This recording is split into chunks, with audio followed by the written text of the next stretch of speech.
From 1981 to 82, the competitive framework was VisiCalc, and we were trying to do a better spreadsheet on more computers. From early 83 into 84, we were shifting to not being focused on trying to do everything for all computers, but instead to focus in on doing a great application to design to take advantage of the graphics and then ultimately graphic user interface. That was controversial. We had started, after we saw how successful Lotus 1-2-3 was, in October of 1983, at the same time we were shipping that first version of Microsoft Word for the PC, we were kicking off the next generation of our spreadsheet, the project that would ultimately replace Multiplan. And the initial code name for that project was Odyssey. Ultimately, that's what became Microsoft Excel. Now, most people don't know that when Odyssey was kicked off in October of 1983, it was focused on being a better spreadsheet than Lotus 1-2-3 on the PC, not on graphic user interface. And so a brilliant programmer named Doug Klunder had figured out how to do the calculation algorithm in 2 dimensions simultaneously so that we could recalculate even faster than Lotus 1-2-3 and so on and so forth. But by the spring of 1984, Bill and I were convinced that we really needed to bet on graphic user interface. And so we made a tough decision. We went to the team and said that we're going to shift from doing Odyssey on the PC and instead focus its initial release on the Apple Macintosh and then ultimately on Microsoft Windows. And so that was how the competitive environment shaped our application strategy and that evolution. That was a very tough decision in part because it made Klunder mad. And Klunder said, okay, I'll do it, but then I quit. And he lived up to his word. He delivered the first release and then he quit. Ultimately, he did come back to the company. But Klunder was a brilliant programmer. I just feel so fortunate throughout my career that I've been exposed to amazing technical talent, and Doug Klunder was one of those guys. Microsoft Word is already prepared for the next generation of hardware. As video and printer technologies advance, you'll be able to use its multiple fonts and type sizes. With Microsoft Word, you're ready for the future today. We had some competitors in the word processing business. The big competitor at that time was a product from a company called MicroPro named WordStar. During the 1980s, WordStar was the dominant word processing product. It originally was on CPM80 and then had grown to be on other environments like the IBM PC. But an upstart company from Orem, Utah, Word Perfect, was coming onto the scene. I was fortunate to have in my group a great product marketing leader named Charles Stevens. And Charles saw early on that Word Perfect was probably going to be even more important than WordStar, and he was right. Word Perfect ultimately supplanted WordStar. But initially we were kind of focused on trying to prove that we were better than WordStar, and what we really should have been paying attention to was Word Perfect.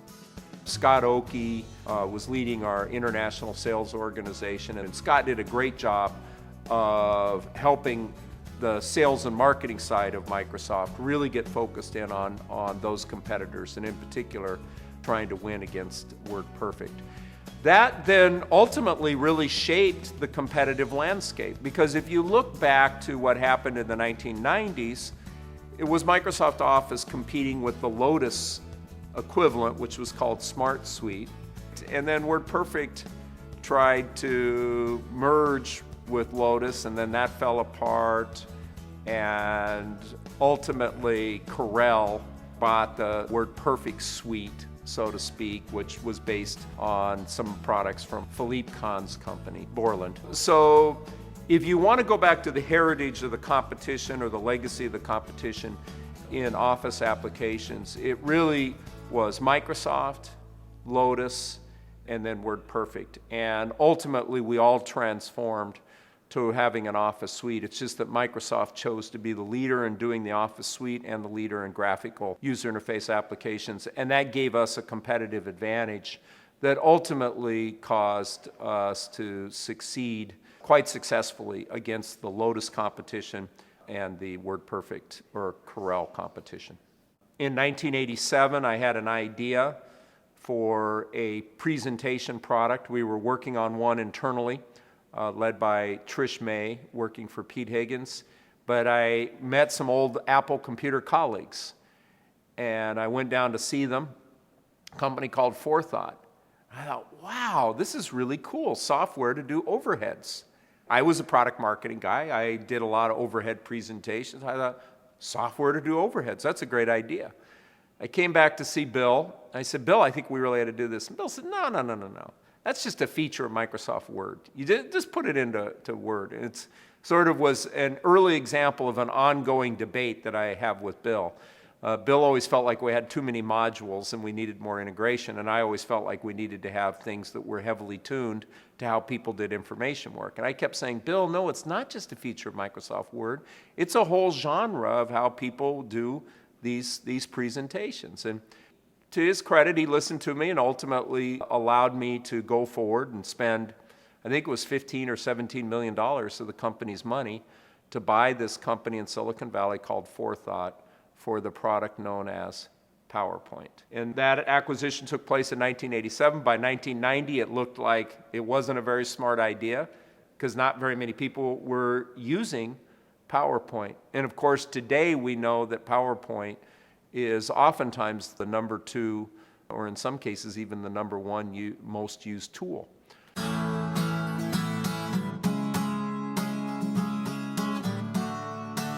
There's a balance there in terms of being responsive, the agility, and also persevering. In fact, I would say during a lot of the 1980s, I think Bill at times may have been frustrated with me that he didn't think we were moving, fast enough or changing fast enough. But I actually felt we had to just really be committed to our vision of a graphical user interface suite of applications. Just keep pounding away at that. And I think at times Bill wanted us to do more to try and change or shift the strategy. So I want to explain there's a little bit of a balance there. There were a lot of shifts early on as the whole marketplace was getting defined. But in my view, there was less change after that. In other words, the framework, the structure of the marketplace and what people wanted got to a point where it was more stable. And then it was a matter of just execution. We believed in graphic user interface. We believed in Windows and the Macintosh. Ironically, in 1986, Bill and Steve Ballmer had convinced Jim Manzi of Lotus to sign a commitment to do Lotus 1, 2, 3 for Microsoft Windows. Now you might say, well, why, we compete with them, but we're also in a sense partners with them. We wanted them to use our operating system capabilities. We wanted them to use Windows. So the opportunity was there for Lotus to execute on doing graphical application, a Windows application. I just think they drugged their feet. I don't think they thought it was all that important. And I would say the same thing for Word Perfect. I had conversations with Pete Peterson where I would just say, look, we're going to succeed by focusing on a graphic user interface, and I know you don't really believe in. And so in both cases, they left the door open for us by being slow to move to Windows, by not really supporting the Apple Macintosh. Our early commitment to the Apple Macintosh taught us a lot about how to do these types of applications. And we continued to do Office on the Macintosh. In fact, we still do to this day. And we invested in doing the Windows version when our competitors were slow to do that. The other thing that became important was our vision that people would want to buy a suite of applications. You and I take that for granted today, but in the late 1980s, people thought that was a sort of a brain-dead idea. Of course people will buy best of breed. They'll buy what they think is the best spreadsheet and the best word processor, and the idea that you'd get a suite of these applications, that won't matter, or so the conventional wisdom was. I always believed, in fact, as I mentioned to you, when I came to Microsoft, part of the reason I came was because I knew we were committed to do a suite of applications, and I believed we should package them together.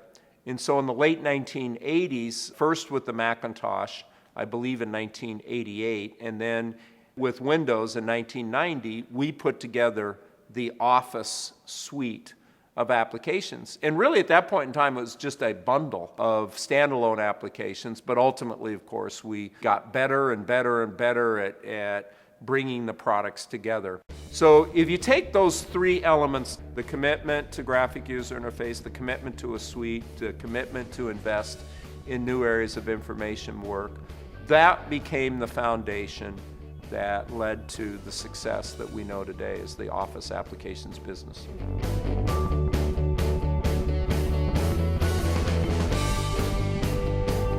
You know, when you're young, you're 23 years old. I mean, Bill's a brilliant guy, but he's like 25. And so we're all kind of figuring this out together.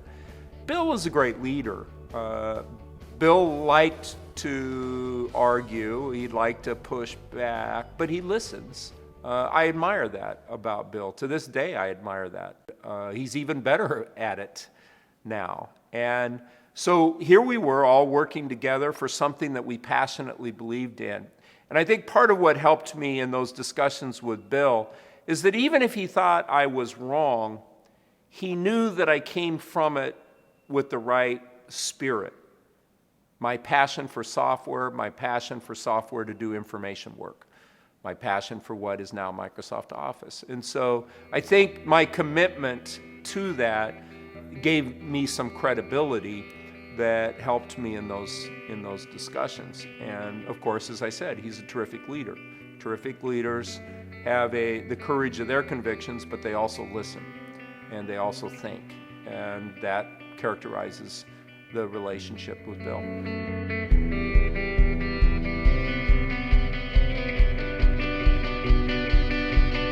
Well, we made mistakes along the way. I believe it was a mistake to try and do multi-plan on all those computers instead of be focused. And I did bring that up with Bill early in my Microsoft career. And that was probably one of the 2 or 3 largest arguments I ever had with Bill. You know, we can look back and debate about who was right or who was wrong, but in any case, we were always learning. When we decided to move the Excel product, or Odyssey, what became Excel, over to the Macintosh, that was a big decision. You know, we knew that after it was done, we were going to lose Clunder, who we valued tremendously, and we might have been wrong. And by the way, in the summer of 1985, we looked like we might have been wrong on 2 dimensions. By then, the Macintosh was floundering. In fact, Jobs was in the process of getting fired from Apple Computers. John Sculley fired him. And so we had bet our applications business on this graphic user interface concept on the Mac, and it looked like the Mac was going to fail. And in addition, Lotus had come out with a competitive product called Jazz. And Steve Jobs was telling people that Lotus Jazz was going to be 30%, 50%, or more of all software on the Macintosh. And so here we were committed to doing a great spreadsheet product, as well as a word processing product and a database product and a charting product on the Macintosh. And now Steve Jobs is going around telling everybody that our stuff is going to be irrelevant and Lotus Jazz is going to dominate software. Those are scary times.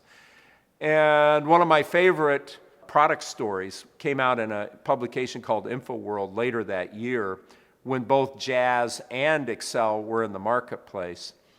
And it said that Excel was outselling Jazz 10-0.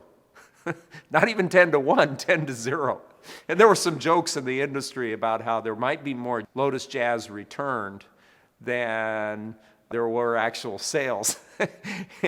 We can look back now and laugh about that, but those were scary times when we thought, are we really making the right bet? Then I had the audacity to say we should do a product like Jazz called Microsoft Works, because there was a successful product called Apple Works. And I remember the conversation with Bill in November of '85. Should we really do this Works thing? I don't know. How are we going to position it versus what we're doing with Excel and Word? And there were two key things that came out of that conversation with Bill. It's part of why I admire and respect him as a strategist. Number one, I was able to persuade him that we could position the Works product as the simple integrated product as compared to the depth products. So he respected the positioning. And the other thing is he said, it's better to cannibalize yourself than let somebody else cannibalize you. That's the first time I clearly remember him saying that in a conversation. And so we went ahead with that project, created Microsoft Works on the Macintosh, and then ultimately on the PC, and then ultimately on Windows, and ended up with a terrifically successful product. So there were a lot of those times where today we can look back and say the decision was obvious, but the answer at the time was far from obvious. And we made mistakes, but another important thing I learned from Bill is it's okay to make mistakes. In fact, the biggest mistake we'll ever make is to be so cautious that we try not to make any mistake. If we're not out there trying things, learning, then we're probably ultimately going to get wiped out because it's a fast-moving business.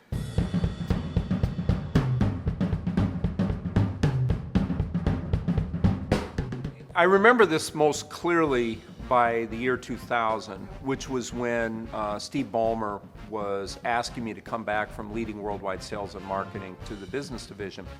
There was a perception that Microsoft Office was done, that the market was saturated, that everybody who had a personal computer got Microsoft Office, and that the current state of the art with Microsoft Office was all that they needed. And so that was a predominant perception. So I had this conversation with Steve Ballmer. He's now taken over as CEO of the company. And he says, Jeff, I really want you to come back to the product groups. And I said, Steve, I love my job. Why is it so important that I come back to the product groups? And he says, Jeff, it's all about growth, growth, growth. I had a few issues with the idea, but I've always believed in terms of my career that I could find a way to enjoy my work. And if the company, if people like Bill and Steve thought it was the most important thing for me to do, that was an important responsibility I have. And Steve clearly thought this was important. So by August of 2000, I had come back to what became the business division. And my belief was that Office was far from done. The field organization was pessimistic. They said, people don't want another feature in the word processor. They don't want another feature in the spreadsheet. So nobody's going to buy these upgrades and so on and so forth. And I believed that there was just so much more for us to do in information work. And similarly, Bill believed that there was more that we could do, and he trusted me. So I essentially challenged the team. I said, are we in the business of creating and selling spreadsheets and word processors?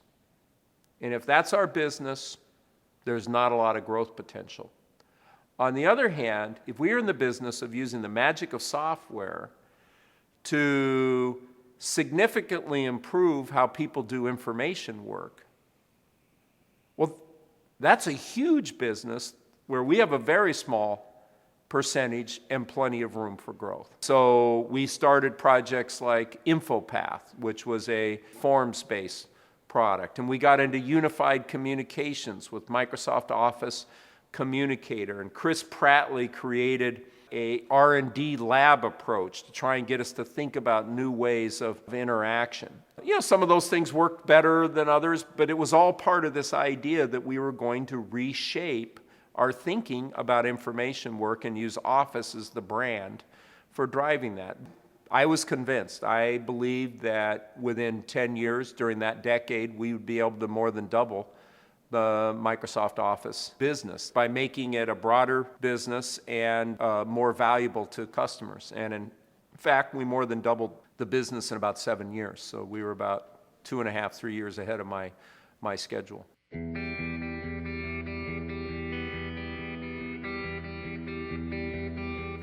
I think one of the tough lessons we learned was to be more self-aware, more aware of how others were perceiving us. Let's go back to something that we talked about earlier, the sort of growing up in this industry, and you know, we think of ourselves as just a bunch of guys trying to create great software. And I remember very vividly, probably around 1992, 1993, having dinner with a Nebraska friend, U.S. Senator Bob Kerrey, and it was with Pete Higgins and our wives, and Bob is kind of saying, you guys are being naive. You don't understand the importance of Washington, D.C. to what you do. And I went back and I remember being curious about it because, you know, we just think of ourselves as software guys in the other Washington. So why is Washington, D.C. all that important? Well, of course, 3 or 4 years from then, I would understand. See, we thought of ourselves as folks that are just trying to build great software, when the rest of the industry clearly thought of us as very intense competitors with a market position that in their view had the potential to be abused. And that lack of self-awareness, that lack of understanding or empathy to how others might see us, I think was a very important lesson. And so that self-awareness, I think, is one of the toughest lessons, or the importance of that self-awareness is one of the toughest lessons that I personally learned from the Department of Justice episode.